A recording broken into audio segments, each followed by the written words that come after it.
Trump's tariff threatens 40 billion Bangladesh apparel industry. প্রথমে দেখে নিচ্ছি বাংলাদেশের অ্যাপারেল ইন্ডাস্ট্রি ইউএসএ ইম্পোর্ট কত হয় এবং বাংলাদেশ থেকে ইউএসএতে এক্সপোর্ট কত হয়। বাংলাদেশে ইউএসএর ইম্পোর্ট হচ্ছে মাত্র 2.5 বিলিয়ন এবং বাংলাদেশের টোটাল ইম্পোর্ট হচ্ছে 63.1 বিলিয়ন।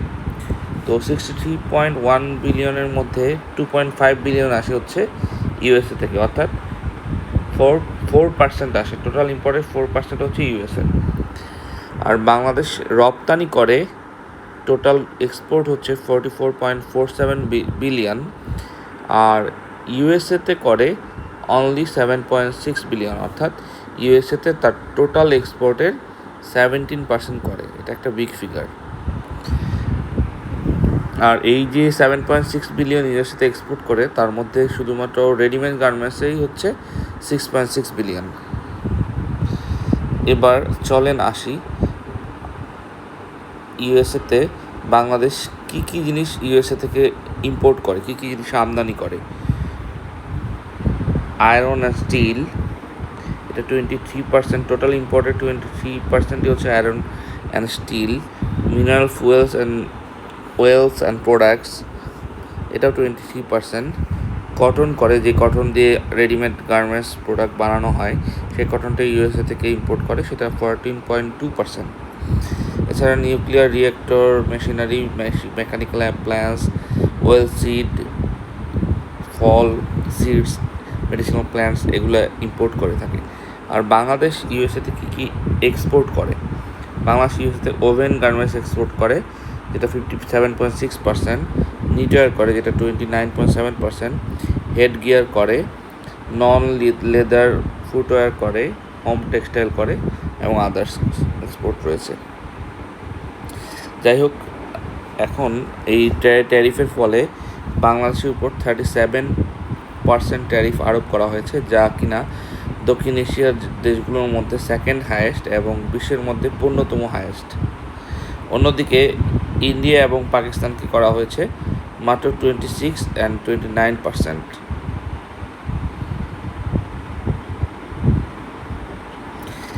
ট্যারিফের বিষয়ে খুব শীঘ্রই আমাদের কমার্স মিনিস্টার ইউএস অ্যাম্বাসাডারের সাথে আগামী রোববার মিট করতে যাচ্ছে।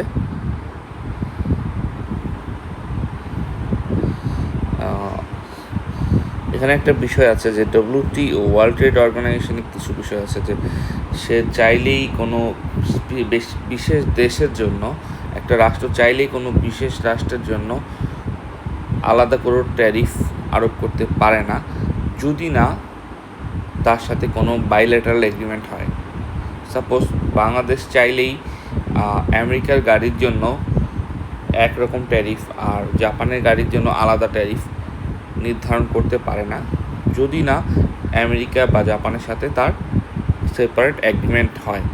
এবং এটা বলা হয়েছে WTO-তে, এবং বাংলাদেশ যেহেতু WTO সদস্য, বাংলাদেশকে এই আইন মানতে হবে এবং একইভাবেই ডোনাল্ড ট্রাম্প বা আমেরিকাকেও একই আইন মানতে হবে। কিন্তু ডোনাল্ড ট্রাম্প এখন যেটা করেছে সেটা হচ্ছে তার এই WTO-র নীতিমালার বাইরে গিয়ে করেছে, যে কারণে কিন্তু চীন অলরেডি WTO-তে আমেরিকার এগেনস্টে মামলা করেছে। যাই হোক, দেখতে পাচ্ছি যে জর্ডান, ইজিপ্ট, কেনিয়া, এই দেশগুলোতে এই ট্যারিফ কম হওয়ার কারণে কাস্টমাররা সেখানে শিফট করবে, এবং এটা নিয়ে একটা শঙ্কা আছে যে বাংলাদেশ থেকে কিছু ইনভেস্টমেন্ট বা কিছু RMG এক্সপোর্ট ওইদিকে শিফট করতে পারে। আবার বাংলাদেশ যে বারবার চায়নাকে বলছে যে তার ফ্যাক্টরিগুলি বাংলাদেশে রিলোকেট করতে ট্যারিফের কারণে বাংলাদেশে আসতে, কিন্তু এখন তো দেখা যাচ্ছে সেটা হচ্ছে না, কারণ চায়না এবং বাংলাদেশে ট্যারিফ অলমোস্ট সিমিলার দিয়েছে। সো বাংলাদেশে এসে সে যে কম ট্যারিফ পাচ্ছে সেটা তো হচ্ছে না। সো এখানেও বাংলাদেশের জন্য একটা সিগনিফিক্যান্ট চ্যালেঞ্জ রয়ে গেছে এখন, এবং একটা আনসার্টেনিটি তৈরি হয়েছে। দ্য গুড থিং ইজ, বাংলাদেশের যারা বিগেস্ট রাইভাল RMGর ক্ষেত্রে চায়না, ভিয়েতনাম এবং কম্বোডিয়া, এবং ভিয়েতনাম এবং কম্বোডিয়ার ট্যারিফ বাংলাদেশের তুলনায় বেশি, এবং ভিয়েতনামের 46% এবং কম্বোডিয়ার 49%। এটা বাংলাদেশকে একটা প্রতিযোগিতামূলক বা কম্পিটিটিভ অ্যাডভান্টেজ দিবে।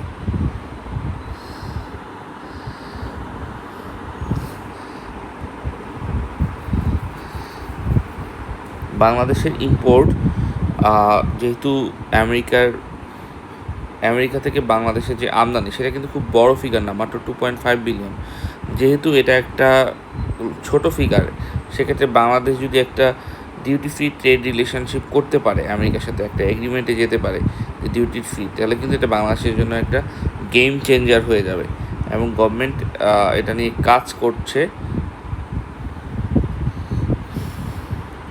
এবং ব্যবসায়িক প্রতিনিধিরা যাচ্ছে যে গভর্নমেন্ট খুব দ্রুত এটা নিয়ে ইউএস অফিসিয়ালদের সাথে বসুক এবং নেগোসিয়েশন করুক। এবং সিরামিক ইন্ডাস্ট্রি যারা আছে তারাও একটু অডিট এ বিষয়ে।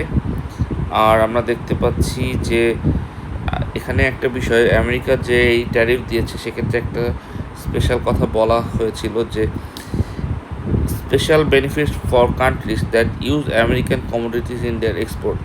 বাংলাদেশ কিন্তু আমেরিকান তুলা ব্যবহার করেই পোশাক তৈরি করে, তো সেক্ষেত্রে এই অ্যাডভান্টেজটাকে বাংলাদেশ চাইলে নিতে পারে। এবং বাংলাদেশ হচ্ছে আমেরিকার 5th largest buyer of US cotton, এবং এটা ট্যারিফ ফ্রিভাবে বাংলাদেশ যে কটনটা আমদানি করছে ইউএসএ থেকে সেটাও ট্যারিফ ফ্রি। আবার বাংলাদেশ যে স্ক্র্যাপ মেটাল আমদানি করছে সেটাও জিরো ট্যারিফে। সো এই বিষয়গুলোকে বাংলাদেশ চাইলে উত্থাপন করতে পারে এবং trade and investment cooperation forum agreement, যেটাকে টিকফা বলা হয়, সেখানেও এই বিষয়টা নিয়ে ভয়েস রেজ করতে পারে। আর আরেকটা বিষয় এখানে আলোকপাত করা হয়েছে যে বাংলাদেশের কোনো সিঙ্গেল সেলার যেন আগ বাড়িয়ে এই ট্যারিফটাকে অ্যাবজর্ব না করে ফেলে। সব ধরনের ব্যবসায়ীর মধ্যে যেন ইউনিটি থাকে। এবং ভিয়েতনাম এবং কম্বোডিয়া কিন্তু এই ট্যারিফটা নিজেরা পরিশোধ করে না, এই ট্যারিফটা পরিশোধ করে বায়ার নিজে, অর্থাৎ আমেরিকান যে কোম্পানিটা ভিয়েতনামের কাপড় কিনছে সে ট্যারিফটা পরিশোধ করে, এবং এটাই হওয়ার কথা। কিন্তু বাংলাদেশের ব্যতিক্রম দেখা যায় পত্রিকা পড়ে, সেটাই মনে হচ্ছে।